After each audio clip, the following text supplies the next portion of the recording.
Hello everyone, let's go ahead and take a look at infinite geometric series.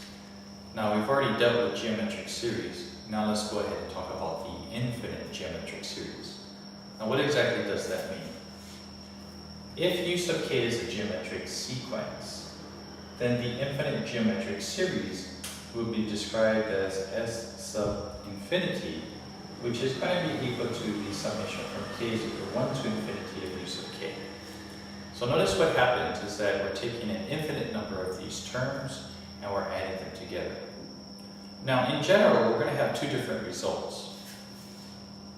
You're going to have s sub infinity being equal to the summation from k is equal to 1 to infinity of u sub k being infinite. In other words, it's just going to continue to get larger and larger and larger, either in a positive or in a negative way. And if that's the case, we say that the infinite series diverges.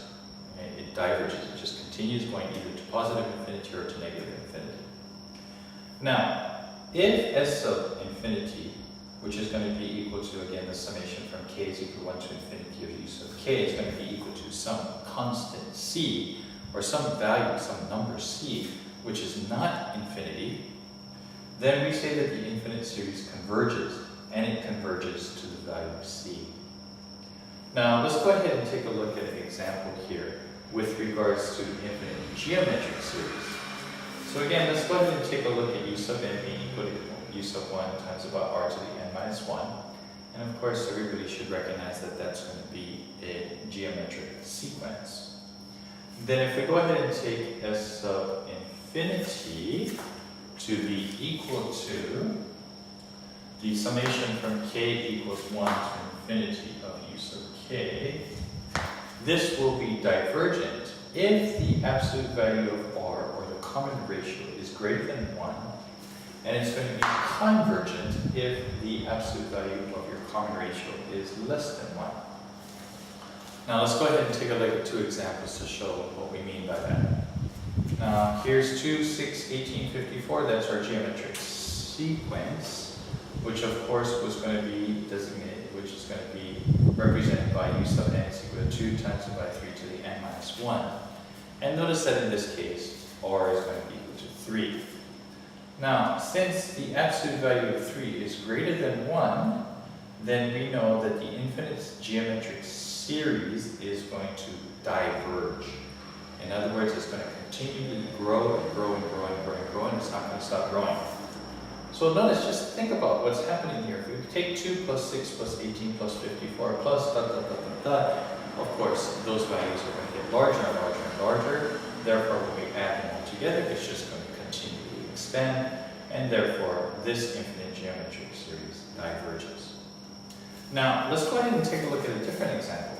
Here's an example: 1, 1 half, 1 fourth, 1 eighth onwards. Now, if we go ahead and take a look at what that geometric sequence looks like, that's going to be 1 times it by, well, the common ratio is going to be 1 half, times it by n to the n minus 1 power. Now, being that I know that r is going to be equal to 1 half, and I know that the absolute value of 1 half is less than 1, then I know that this particular infinite geometric series is in fact going to converge, and it's going to converge to a particular value of c. Now what that means then is that I'm taking up all of these values, 1 plus 1 half plus 1 fourth plus 1 eighth plus 1 16th plus 1 over 32, etc., etc., etc., and if I add all of them together, all of them, an infinite number of these, I'm actually going to come up with a number that's not infinity. So what I have then is an initial statement to actually determine what that value of c is. And this is only true if you have a geometric series and the absolute value of r is less than 1. If those conditions are true, then the infinite geometric series can be calculated, or this value of c can be calculated by taking u sub 1 divided by 1 minus r. So in this particular situation here, u sub 1 of course is going to be 1. We know that r is going to be equal to 1 half. So therefore I'm going to have 1 divided by 1 half, which is going to be equal to 2. So the infinite geometric series of this particular geometric sequence, adding an infinite number of these terms together, is actually going to converge to the value of 2. So if I add all of these terms up, infinite number of these terms up, the value of c, or what this series is going to converge to, is actually going to be equal to 2. Okay, so let's wrap up and summarize. We already know what a geometric series is.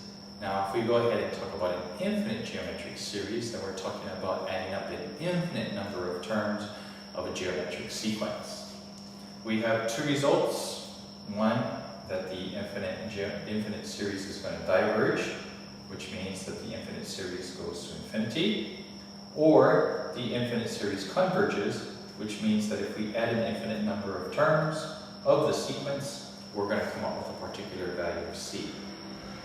Now, when we're dealing with infinite geometric series, it's going to be important that we go ahead and take a look at r.